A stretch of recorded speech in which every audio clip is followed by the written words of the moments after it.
नरसिंहपुर में अब शासन का नहीं, शराब माफिया का राज चल रहा है। करकबेल में करोड़ों रुपए लगाकर शासन की नीलामी में शराब दुकान लेने वाले प्रदीप कौरव को इसकी कीमत अपनी हड्डियां तोड़वाकर चुकानी पड़ी। शनिवार दोपहर करीब 1:30 बजे शराब माफिया दीपक अपनी गैंग और महिला साथियों के साथ सरकारी शराब ऑफिस में घुस गया।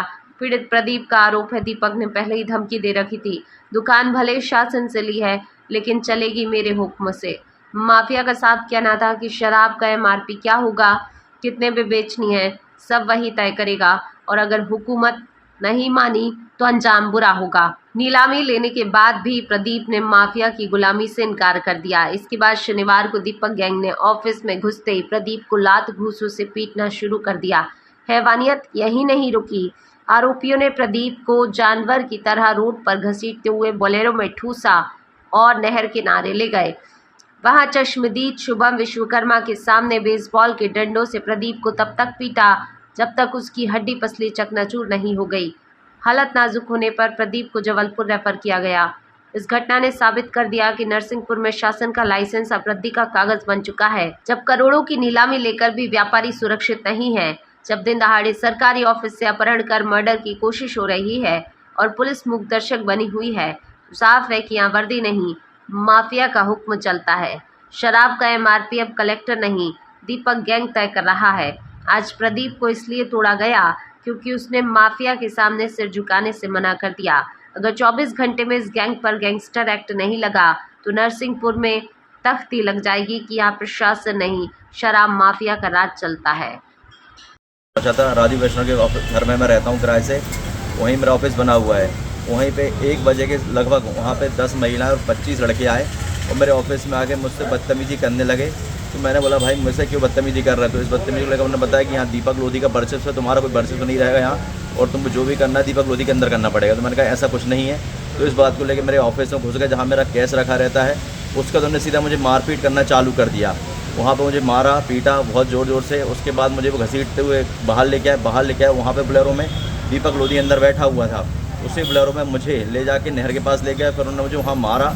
वहाँ मारने के बाद मुझे थाने में लेके चले गए और मुझे उसको कुछ याद भी नहीं है। जब उन्होंने मुझे नाक से, सिर में और कान में सभी जगह से मुझे खून आ रहा है और हाथ पैर में बेसबॉल के डंडों से मुझे मारा है। ये पीठ में मेरे काफ़ी सारे निशान हैं, ये हाथ में लगी हुई है जी। हाँ।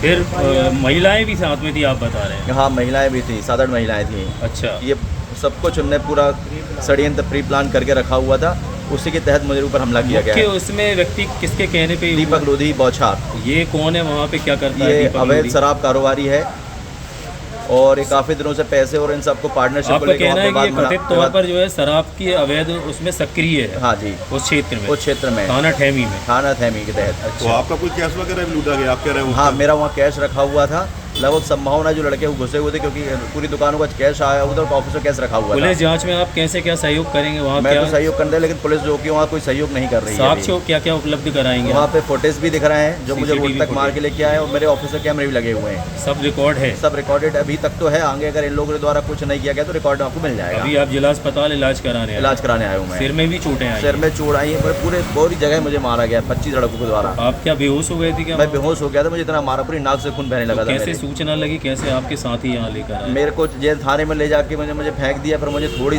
पुलिस आई, पुलिस भी दौड़ती हुई और जैसे ही उन्होंने मुझे वहाँ डाल के गए, पुलिस वहाँ जो बाहर लोग खड़े थे वो दौड़ते आए।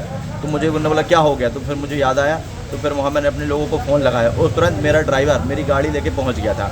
ये खड़ा हुआ है जो कि तुरंत मेरे पीछे पहुँच गया था कि भैया क्या होगा। पहले मुझे ढूंढते रहा थोड़ी देर तक, फिर उसने मुझे बताया कि आप कहाँ चले गए थे। क्या नाम है आपका? प्रदीप कौरव नाम है मेरा। कुछ मारपीट की जो खबरें आई थी थाना थीमी अंतर्गत, इसमें विधिवत धाराओं में अपराध कायम कर लिया गया और इसमें जो भी अग्रिम कार्रवाई होगी विधि अनुसार कार्रवाई की जाएगी। ठीक है, धन्यवाद।